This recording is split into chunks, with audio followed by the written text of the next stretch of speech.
Remember that first time you got a bill you couldn't quite figure out? Or stared at a credit score, wondering what it even meant?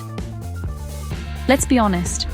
School teaches us how to find X, but not how to pay our taxes.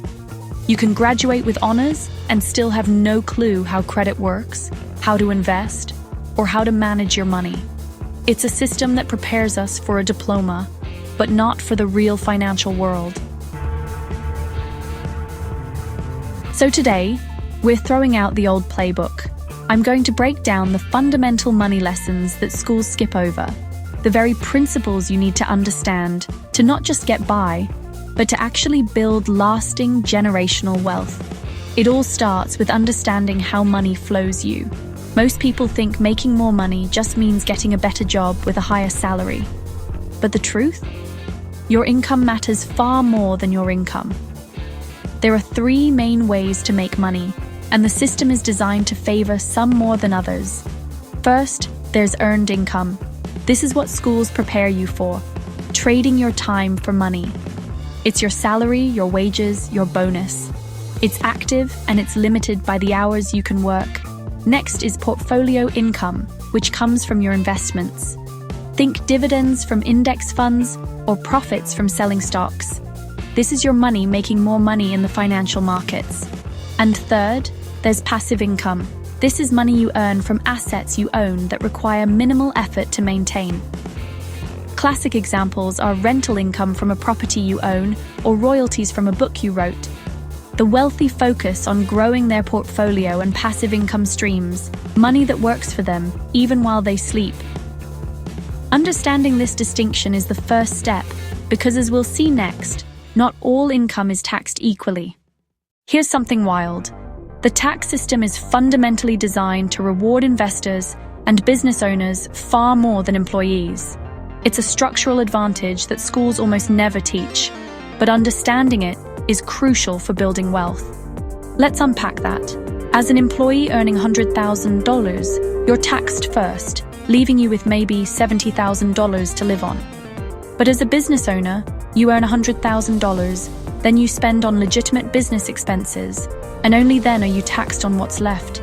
This means things like your work software, equipment, even mileage can be deducted before the government takes its cut. Even starting a small consulting gig or freelance hustle on the side can unlock these powerful deductions. Now let's talk about another misunderstood topic, debt.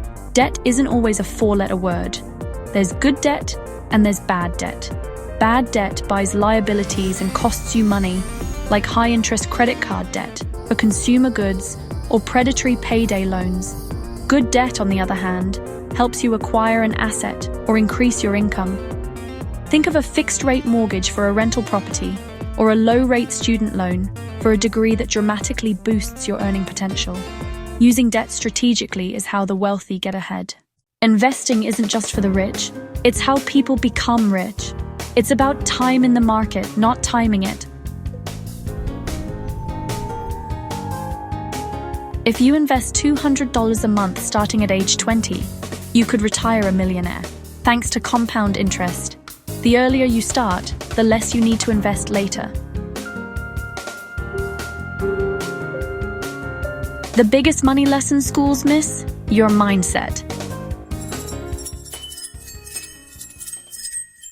The biggest change in your financial life won't come from a lottery win. It comes from a mindset shift.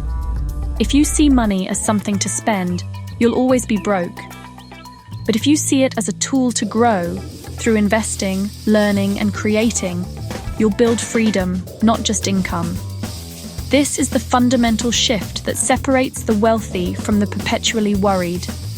But a mindset without action is just a daydream. So here's a simple 3-step action plan to start building your financial foundation today. First, track your expenses for 1 month. Don't judge, just track. Use an app or a simple notebook to see where your money is actually going. Knowledge is power. Second, automate your future. Set up an automatic transfer, even just $20 a week, from your checking to a savings or investment account.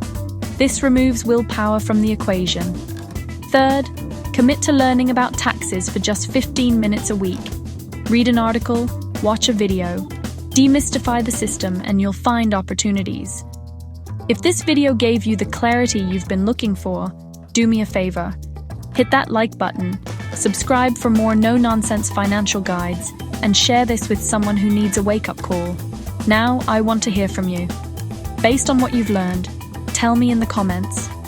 What is the very next money step you are going to take? Your journey to financial freedom isn't a distant dream. It's a series of small, smart decisions that start right now.